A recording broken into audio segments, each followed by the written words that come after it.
नमस्कार, बहुत स्वागत आप सभी का। आपके साथ मैं हूं सचिन वर्मा। 2 दिवसीय उत्तराखंड दौरे पर पहुंची राष्ट्रपति द्रौपदी मुर्मू का सीएम धामी ने भव्य स्वागत किया। इस दौरान राष्ट्रपति के आगमन को लेकर पुलिस प्रशासन अलर्ट मोड पर नजर आया। सुरक्षा व्यवस्था के मद्देनजर शहर में कई मार्गों पर ट्रैफिक डायवर्जन लागू किया गया। प्रशासन ने लोगों से निर्धारित रूट प्लान का पालन करने की अपील की है। बता दें कि राष्ट्रपति 12 जून को भारतीय सैन्य अकादमी की पासिंग आउट परेड में मुख्य अतिथि के रूप में शामिल होंगे।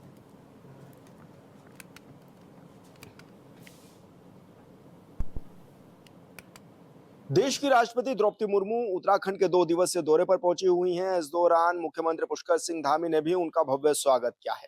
आईएमए की पासिंग आउट परेड में मुख्य अतिथि के तौर पर राष्ट्रपति द्रौपदी मुर्मू पहुंचेंगी। कल होने वाली पासिंग आउट परेड में वो मुख्य अतिथि के तौर पर शामिल होंगी और इस दौरान राजधानी देहरादून में 2 दिवसीय रूट डाइवर्ट भी किया गया है। चप्पे चप्पे पर पुलिस बल तैनात किया गया है। सुरक्षा एजेंसियां भी पूरी तरह से अलर्ट मोड पर नजर आ रही हैं। राष्ट्रपति का विशेष लगाव उत्तराखंड से नजर आता है और यही वजह है कि राष्ट्रपति बनने के बाद से चौथा दौरा ये उनका उत्तराखंड में माना जा रहा है, जो कि काफी खास है। उनका लगाव भी उत्तराखंड से इसमें नजर आता है और कल होने वाली पासिंग आउट परेड में भी मुख्य अतिथि के तौर पर राष्ट्रपति शामिल होंगी। ऑनबिल टीवी के लिए देहरादून से विशाल गर्ग। मुख्यमंत्री पुष्कर सिंह धामी ने पद्मश्री से सम्मानित और भारतीय निशानेबाजी जगत के गौरव रही जसपाल राणा की आकस्मिक निधन पर गहरा व्यक्त दुख जो है वो जाहिर किया है। मुख्यमंत्री ने कहा कि देवभूमि उत्तराखंड के सपूत जसपाल राणा ने अपनी ऐतिहासिक उपलब्धियों और असाधारण प्रतिभा से न केवल उत्तराखंड बल्कि पूरे देश का नाम विश्व पटल पर रोशन किया है। साथ ही कहा कि निशानेबाजी के क्षेत्र में जसपाल राणा का योगदान अविस्मरणीय है और युवा खिलाड़ियों को दी गई उनकी प्रेरणा आने वाली पीढ़ियों का मार्गदर्शन करती रहेगी।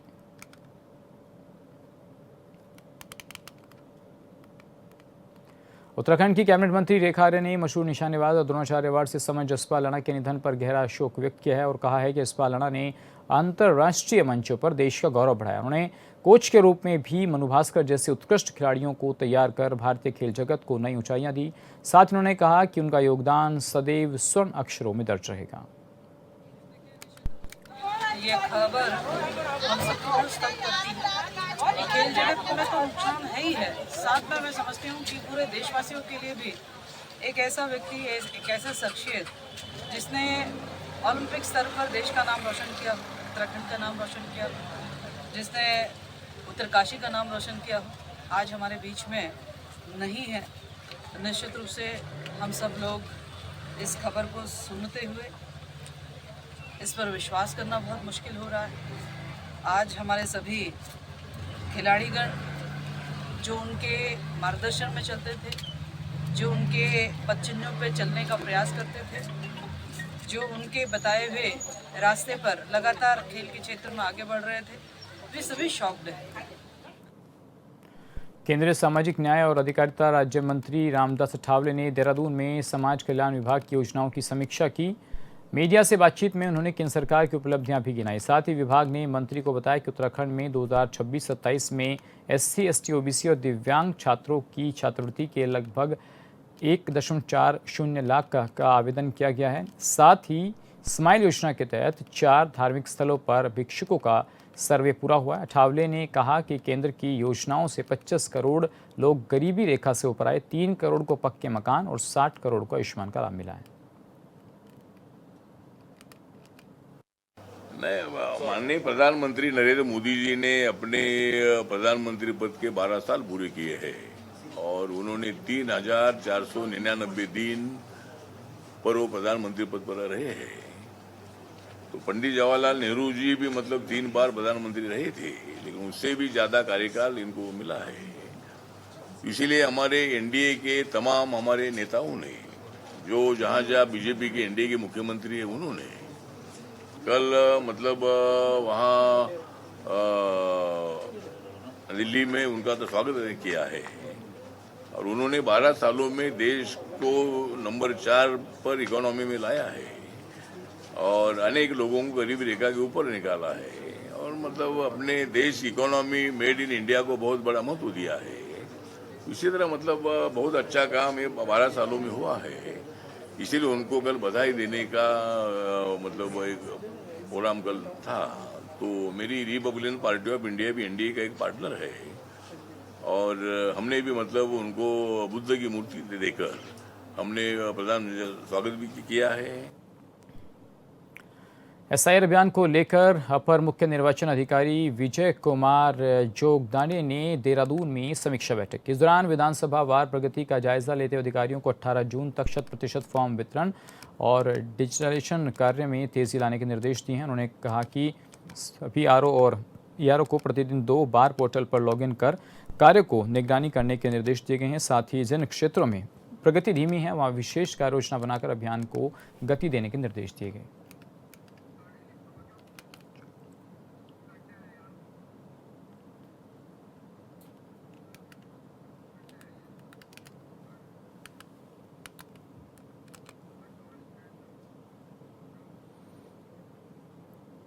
प्रधानमंत्री मोदी ने अपने 12 साल का कार्यकाल पूरा कर लिया है, जिसके बाद अब बीजेपी नेता प्रवास कार्यक्रम के तहत जन जन की सरकार की योजनाओं को पहुंचाने का काम कर रहे हैं। इसको लेकर बीजेपी विधायक उमेश काऊ ने कहा कि पीएम नरेंद्र मोदी के नेतृत्व में उत्तराखंड का विकास भी तेजी से हुआ है। बीजेपी विधायक उमेश शर्मा काऊ जी हमारे साथ मौजूद हैं। सर, केंद्र सरकार में प्रधानमंत्री नरेंद्र मोदी ने 12 साल का कार्यकाल पूरा भी किया, सबसे लंबे वक्त तक प्रधानमंत्री भी रहे। किस रूप में आप देख रहे हैं, क्या कहेंगे? 12 साल विकास के, 12 साल विश्वास के, 12 साल जन कल्याण के, इतनी योजनाएं और इतना विकास है, लोगों का विश्वास है। इसीलिए भारतीय जनता पार्टी आज हमारे एक कोने से लेकर दूसरे कोने तक, मतलब जो हमारा उत्तरकाशी का बॉर्डर है वहाँ से लेकर रामेश्वर तक भारतीय जनता पार्टी पूरे में फैल गई है। तो मैं मोदी जी के 12 साल पूरे होने पर उन्हें बहुत बहुत बधाई देता हूँ। विशेषकर हमारी पार्टी भारतीय जनता पार्टी की उपलब्धियां हैं जो आम जन के लिए, चाहे वो महिलाओं का हो, चाहे हमारा सैनिकों का हो, चाहे वो युवाओं के लिए हो, चाहे विकास के नए मार्गों के निर्माणों का हो, मतलब इस तरह कोई क्षेत्र ऐसा नहीं है, चाहे हमारा शिक्षा का क्षेत्र हो, चाहे स्वास्थ्य का क्षेत्र हो, हर जो अंग है विकास के लिए जिसके कार्य होना है उस पर मोदी जी द्वारा काम किया गया। मैं उनके 12 साल पूरे होने पर उन्हें बधाई देता हूँ, शुभकामनाएं देता हूँ और पूरी पार्टी को भी धन्यवाद करता हूँ। अच्छा सर, क्योंकि 12 साल उनके पूरे रहे और एक रिकॉर्ड भी उन्होंने कायम किया, सबसे लंबे वक्त तक प्रधानमंत्री के तौर पर रहे, उसको लेकर के आपका क्या कुछ मानना है, क्या कुछ कहना है? तो यही तो 12 साल मैंने कहा ना, बेमिसाल है। जनता में आज विश्वास है भारतीय जनता पार्टी के ऊपर कि और मोदी जी के ऊपर कि मोदी जी हमारे हर एक के, चाहे वो युवा हैं, चाहे हमारे शिक्षा के क्षेत्र में है, चाहे हमारे राष्ट्रीय मार्गों का है, चाहे हमारा सबसे बड़ा आपका राष्ट्रीय ये जो स्वास्थ्य मिशन है हमारा, और जितने भी हर कल्याण की योजनाओं को मोदी जी ने छुआ है, उस पे नीति बनाई और उसे अमल में लाके दिया है। अच्छा, क्योंकि उत्तराखंड से भी विशेष लगाव आप लोग कहते हैं कि प्रधानमंत्री मोदी का है, उसको किस रूप में जस्टिफाई करेंगे और कितने कार्य उत्तराखंड में भी हुए इन 12 सालों में? आज आप देख लीजिए उत्तराखंड में हर क्षेत्र में 4 धाम प्रोजेक्ट तो है ही हैं, उसके अलावा रेलवे प्रोजेक्ट है या जहाँ भी जरूरत होती है। आज आप दिल्ली से देहरादून और भी कई प्रोजेक्ट जो बनकर तैयार हो जाएंगे, हमारे जमनानी बांध है, सोंग बांध है, तो ये ऐसी योजनाएं हैं जिनको आने वाले समय में उत्तराखंड जो 2047 विकसित भारत बनना है, तो वो विकसित उत्तराखंड भी बनने का एक सपना लेके हमारी सरकार मोदी जी चल रहे हैं। मैं उत्तराखंड के उज्जवल भविष्य के लिए, क्योंकि मोदी जी का आशीर्वाद रहता है, पुष्कर सिंह धामी जी के नेतृत्व में मोदी जी बहुत अच्छा काम कर रहे हैं हमारे उत्तराखंड के लिए, तो हम भी 2047 में विकसित उत्तराखंड के साथ विकसित भारत को आगे बढ़ाने के लिए देख रहे हैं। सर ऐसे में क्योंकि प्रवास कार्यक्रम भी लगाए गए हैं विधायकों के और सांसदों के, किस रूप में आप देख भी रहे हैं? आपके आपके आपके प्रवास कैसे रहने वाले हैं, कहाँ कहाँ रहने वाले हैं? मेरे मेरे क्षेत्र में रहेगा 13 कल से मेरे परिवास हैं। प्रवास में 2 दिन के लिए हमें टारगेट दिया गया है, तो मैं अपने जो दूर के ग्रामीण क्षेत्र हैं उनमें रहूँगा और इससे आम जनता के जन के साथ जुड़ने का पार्टी के बड़े नेता हों या कोई भी नेता हो उसको एक टारगेट दिया गया है कि वो अपने-अपने क्षेत्रों में जाएँ और जनता से जुड़े। वहाँ सरकार, केंद्र की सरकार और प्रदेश की सरकार द्वारा जो कार्य किए गए हैं, उन पे उन क्षेत्रों को अपना उसकी जानकारी दें और अगर कोई उस क्षेत्र में इन से लाभ नहीं ले पा रहा, तो उनको लाभ देने के लिए उन्हें जानकारी दें। इससे 2027 में इलेक्शन में भी फायदा मिलेगा जिस तरह से प्रवास कार्यक्रम चलेंगे। जैसे अभी जन की सरकार जनता के द्वार कार्यक्रम चला था और उससे बहुत से लोगों ने उससे अपना कोई सर्टिफिकेट बनवाया, कोई जो भी समस्या उनका समाधान कराया, तो निश्चित रूप से जब नेता हमारे और सीनियर नेता भी, हमारे मंत्री भी, हम जब अपने क्षेत्र के धरातल पर जाएँगे, आम जन से बात करेंगे, तो उसका लाभ निश्चित रूप से पार्टी को होगा। 2027 में हम फिर बहुमत के साथ सरकार बनाने का काम करेंगे। जी, धन्यवाद सर हमसे बातचीत करने के लिए। उमेश शर्मा काऊ जी हमारे साथ हैं, जो कि तमाम विषयों पर हमारे साथ बातचीत कर रहे थे। हॉर्नबिल टीवी के लिए देहरादून से विशाल गर्ग।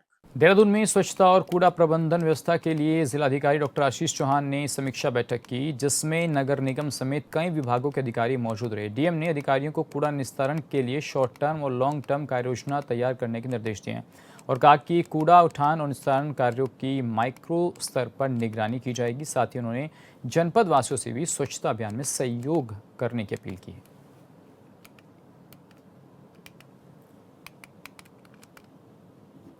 भारतीय जनता पार्टी संगठन में दायित्वों को लेकर चल रही चर्चाओं के बीच प्रदेश महामंत्री दीप्ति रावत भारद्वाज ने कहा कि पार्टी का प्रयास हर कार्यकर्ता को उसकी क्षमता और अनुभव के अनुसार जिम्मेदारी देने का है। उन्होंने कहा कि प्रदेश पदाधिकारियों, मोर्चों, प्रकोष्ठों, निकाय चुनाव और सरकार में विभिन्न दायित्वों के माध्यम से कार्यकर्ताओं को अवसर दिए जाएंगे। दीप्ति रावत ने कहा कि बीजेपी एक समावेशी संगठन है और संगठन लगातार इस दिशा में काम करता है कि प्रत्येक कार्यकर्ता को पार्टी के लिए सक्रिय भूमिका निभाने का अवसर मिले।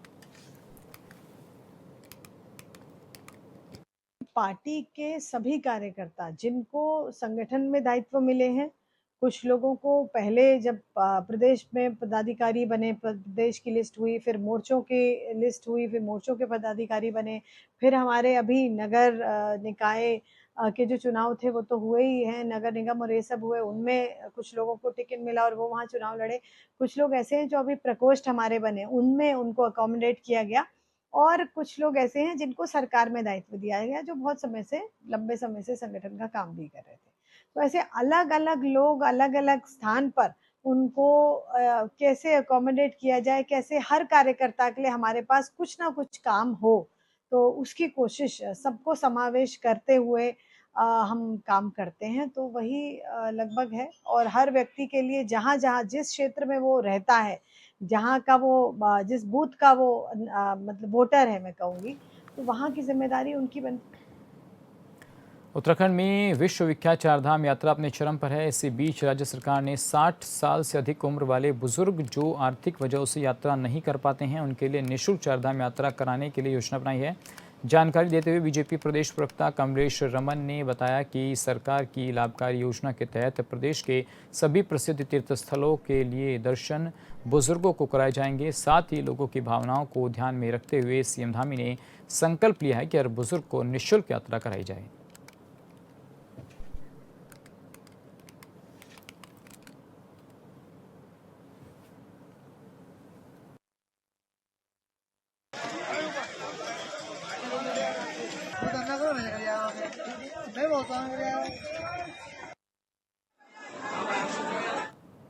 जोशीमठ के ड्रोन एडवेंचर ट्रैकिंग कंपनी के संचालक नरेंद्र सिंह रावत के नेतृत्व में 15 सदस्यीय ट्रैकिंग दल 4 जून 2026 को घमसाली से बद्रीनाथ ट्रैकिंग पर निकल गया था। दल मुच्छुकुंद गुफा के ऊपर क्षेत्र में सरस्वती नदी के पास मूसा पानी के समीप घने कोहरे, अंधेरे और बारिश के कारण रास्ता भटक गया आईटीबीपी जवानों ने टॉर्च और आवाज़ के सहारे दल को देखा और एसडीआरएफ को सूचना दी। एसडीआरएफ की टीम मौके पर पहुंची और 1.5 घंटे के कठिन प्रयास के बाद सभी 15 सदस्यों को सुरक्षित निकाला गया। 75 वर्षीय उदय प्रांजल को विशेष सहायता प्रदान की गई। सभी ट्रैकर्स को सकुशल माना पहुंचाया गया।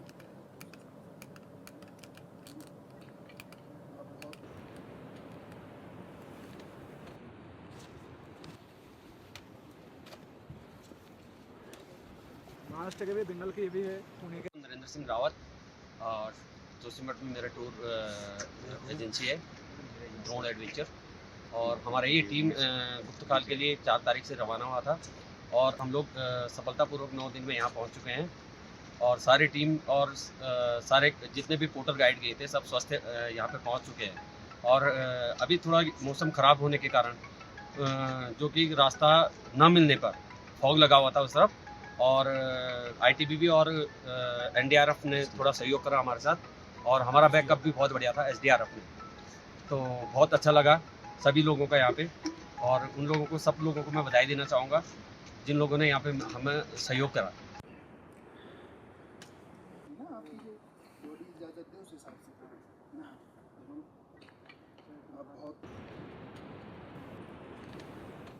चंपावत जिले के पाटी नगर पंचायत के पहले चुनाव में बीजेपी की हार पर लोहाघाट के कांग्रेसी विधायक कुशाल सिंह अधिकारी का बड़ा बयान सामने आया। उन्होंने बीजेपी पर निशाना साधते हुए बीजेपी की हार को 2027 विधानसभा चुनाव का सेमीफाइनल बताया।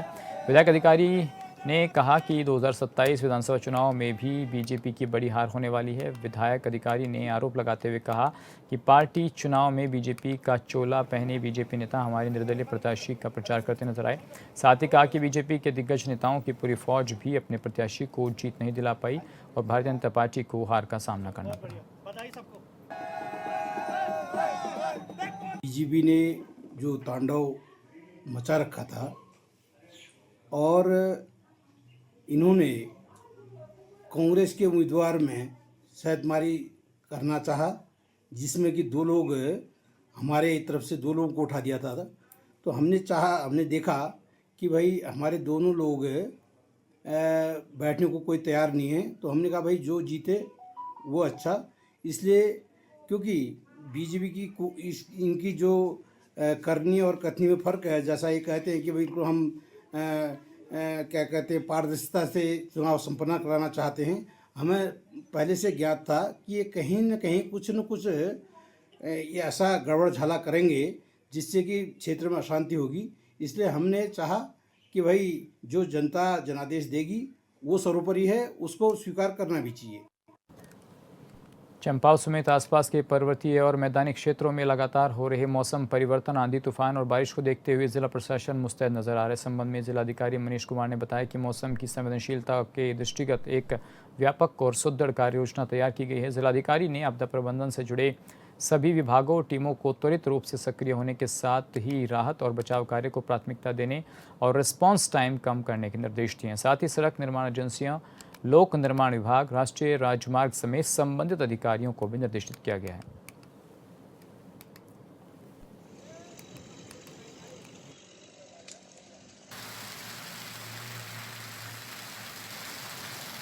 लगातार यहाँ पे प्रतिदिन जो है पहाड़ी क्षेत्रों में और मैदानी क्षेत्रों में आंधी तूफान और बारिश जो है समय समय पर देखने को मिल रही है।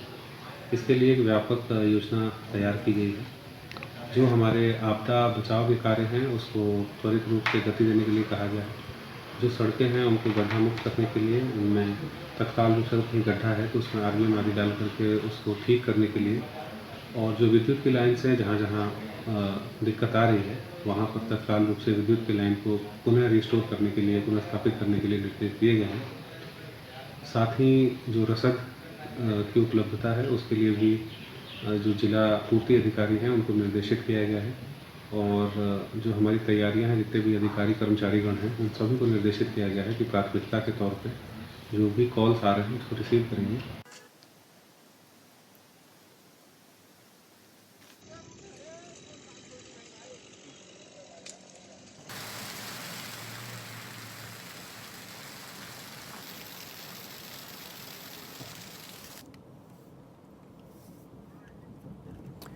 तो आपदा कंट्रोल रूम को सक्रिय रहने के निर्देश दिए गए हैं। किस तरीके से आपदा का लेकर के लगातार प्रशासन और जो सतर्क मोड पर रहते हैं उनको एक बार फिर अलर्ट मोड पर कर दिया गया है, क्योंकि लगातार बारिश, आंधी और तूफान लगातार पहाड़ों में भी देखने को मिल रहा है, जिस वजह से कई बार रास्ते ब्लॉक हो जाते हैं या भूस्खलन हो जाता है। उसकी वजह से प्रशासन को निर्देश दिए गए हैं कि वे अलर्ट मोड पर रहें। कंट्रोल रूम को सक्रिय रखने के भी निर्देश जारी किए गए हैं।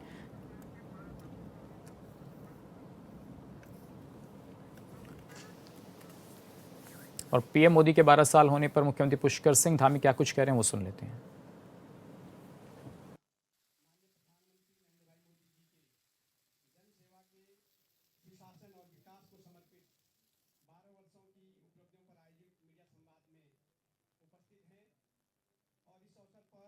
हमारे बीच में हमारे प्रदेश के यशस्वी लोकप्रिय मुख्यमंत्री पुष्कर सिंह धामी जी उपस्थित हैं और हमारे भारतीय जनता पार्टी के प्रदेश अध्यक्ष, राज्यसभा के सांसद आदरणीय महेंद्र भट्ट जी उपस्थित हैं।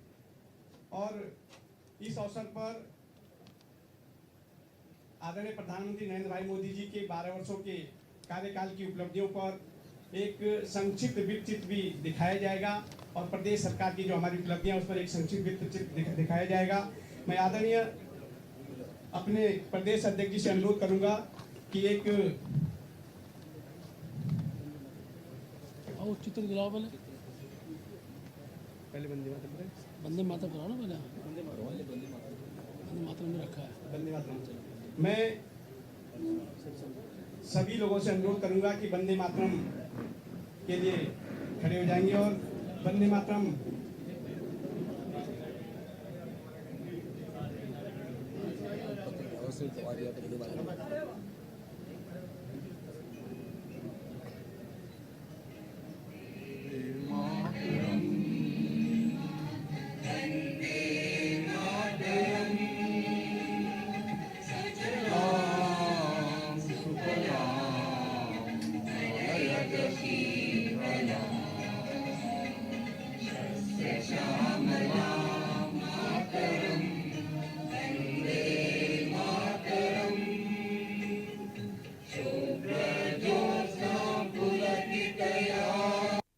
करेंगे।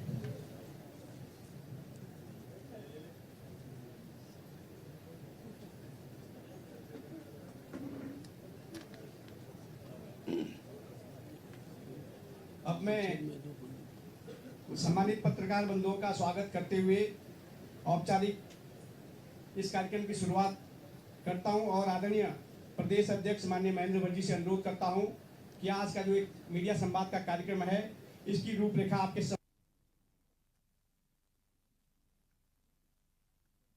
सम्मुख रखेंगे। सम्मानित पत्रकार बंधुओं, आज के इस मीडिया संवाद में आप सबका हार्दिक स्वागत है।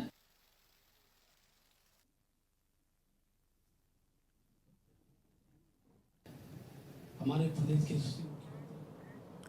और चलिए फिलहाल इस बुलेटिन में बस इतना ही। बाकी खबरों के लिए बने रहिए हॉर्नबिल टीवी के साथ। नमस्कार।